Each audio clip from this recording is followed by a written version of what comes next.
একটা গাছ শখ করে আমরা কিনে নিয়ে আসি, আর সেই গাছটাকে বসানোর জন্য আমরা কিন্তু মাটির জন্য একদম চিন্তায় পড়ে যাই যে কি মাটিতে বসাবো, কিভাবে বসাবো, তাহলে গাছটা খুব ভালো থাকবে। আর মাটিও অনেক সময় আমরা হাতের কাছে খুব ভালো একটা মাটি পাই না। আমাকেও অনেক সময় মাটি কিন্তু কিনে এনে গাছ বসাতে হয়েছে। এখন আমি নানানভাবে কিন্তু মাটি তৈরি করি আর নিজে অনেক রকম করে তৈরি করি আর গাছ বসাই। আজকে আরও একটা উপায় আপনাদেরকে মাটি তৈরি করা দেখাবো, আর সেটি হবে খুবই উর্বর এবং খুব হালকা, আর আপনারাও খুব সহজেই তৈরি করে নিতে পারবেন। খুব অল্প জায়গাতেই হয়ে যাবে। যেহেতু আমিও একটা ফ্ল্যাটে থাকি, তাই জন্য আমি চিন্তা করি যে ফ্ল্যাটে থাকলে তারা কিভাবে সুন্দর করে মাটি তৈরি করতে পারবে তাদের কথা ভেবেই। তো আমি এইভাবে তৈরি করেছি। দেখুন, আমি দুটো বোতল কেটে নিয়েছি, 2 লিটারের বোতল, আর কিছুটা চা পাতা আমি নিয়ে নিয়েছি। এইভাবে কিন্তু চা পাতাগুলো যে আমাদের ঘরে ব্যবহার হয় সেগুলো কিন্তু ধুয়ে পরিষ্কার করে রেখে দিতে হবে, আর এই মাটির জন্য আমাদের লাগবে।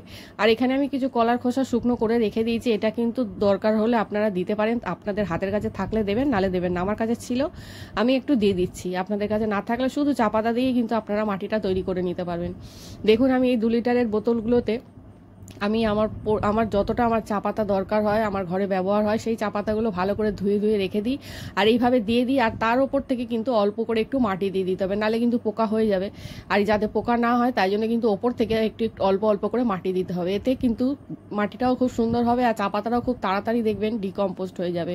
তো এইভাবে রেখে দিতে হবে প্রায় 1 মাস করে। এইভাবে আমার দেখুন 2টো বোতল কিন্তু আমি তৈরি করে নেবো, আর খুব কম জায়গাতেই কিন্তু থেকে যাবে, আর বেশি জায়গাও লাগবে না। আর এইরকম 2টো বোতল যদি আমরা তৈরি করে নিতে পারি, অন্তত এখান থেকে আমরা 4টে গাছ বসিয়ে নিতে পারবো। তো আমার অনেক দিন হয়ে গেছে, প্রায় 1 মাস তার বেশি হয়ে গেছে এইভাবে কিন্তু রাখতে রাখতে।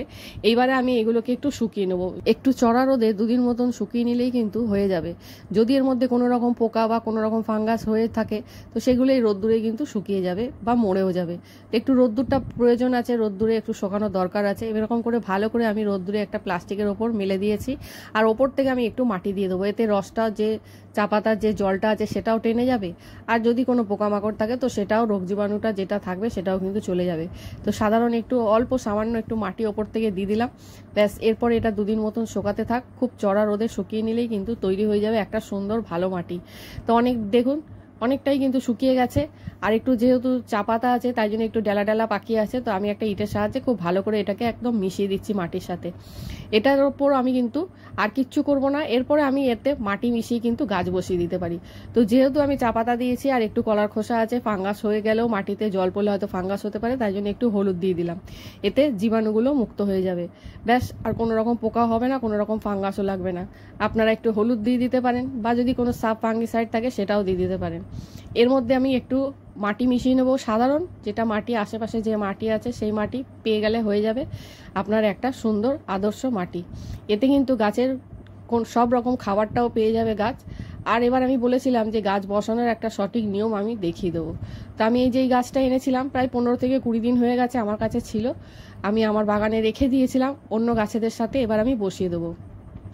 তা আমি প্রথমে মাটিটা তৈরি করে নিলাম, এরপর আমি গাছটা বসানো দেখিয়ে দেবো। অনেকেই হয়তো আপনারা গাছ বসান, কিন্তু গাছটা ঠিক করে না বসাতে পারলে কিন্তু গাছ কোনো রকমই বাড়তে চায় না। আমাকে অনেকেই বলেন যে গাছ অনেক দিন বসিয়েছি, কিছুতেই গাছ বাড়ছে না।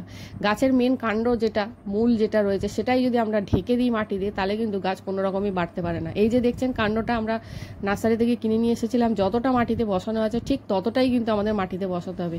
এর থেকে একটু যদি আমরা বেশি মাটি দিয়ে দিই, ওপরটা কাণ্ডটা যদি আমরা ঢেকে দিই, তাহলে কিন্তু আর গাছ বাড়ে না। এটাও কিন্তু একটা গাছ বসানোর নিয়ম, এটা কিন্তু দেখেই বসাতে হয়। তো ফুটোটার মধ্যে, টবের যে ফুটোটা ছিল সেই ফুটোটার মধ্যে আমি একটা প্রদীপ আমার ছিল, সেই প্রদীপটা আমি দিয়ে দিলাম। দিয়ে আমি এর উপর থেকে একটু বালি দিয়ে দিলাম, দিয়ে আমি যে মাটিটা তৈরি করেছিলাম সেই মাটিটা দিয়ে দিলাম। এতে কিন্তু টবটা বেশ হালকা হবে, আর মাটিটাও বেশ উর্বর হবে। গাছের যা যা খাবারের দরকার আছে সেটাও হয়ে যাবে। যারা পাতা পচা সার, গোবর সার, আমি বারবার বলি ভার্মি কম্পোস্ট সার যারা পান না, তারা কিন্তু এইভাবে একটা মাটি তৈরি করে গাছ বসাতে পারেন। গাছের কিন্তু বেশ ভালো দেখবেন গাছের গ্রোথ হবে আর সবুজ থাকবে। দেখুন আমি ঠিক যতটা বলেছিলাম কাণ্ড মাটির ওপরে থাকা দরকার, ঠিক সেইভাবেই কিন্তু আমি গাছটা বসিয়ে দিয়েছি। এইভাবেই আপনারা গাছ বসান, দেখবেন গাছ খুব দ্রুত বাড়বে। গাছ বসানোর পরেই আমি কিন্তু একটু অ্যাপসাম সল্ট আর একটু সাফ গোলা জল দিয়ে দিই, ম্যাগনেসিয়াম সালফেট। কাগজটা আমার একটু পুরনো হয়ে গেছে, ভিজে ভিজে দেখাতে পারলাম না, আমি বলে দিলাম ওটা কিন্তু ম্যাগনেসিয়াম সালফেট। এটা দিলে কি হয়, গাছে আমরা যে এতটা শিকড় কাটাই চাটাই করলাম, গাছ যে শখটা পেলো সেটা থেকে উঠে আসবে, ঝিমিয়ে পড়বে না। আর একটু সাফ গোলা জল দিয়ে দিলাম, এতে কিন্তু ফাঙ্গাস লাগবে না গাছে। গাছের গোড়ায় যদি কোনো ফাঙ্গাস থাকে সেগুলো কিন্তু নষ্ট হয়ে যাবে, আর গাছটা ভালো থাকবে। তো এইভাবেই কিন্তু আপনারা গাছ তৈরি করুন, বসান, আর মাটি তৈরি করুন খুব সুন্দর করে।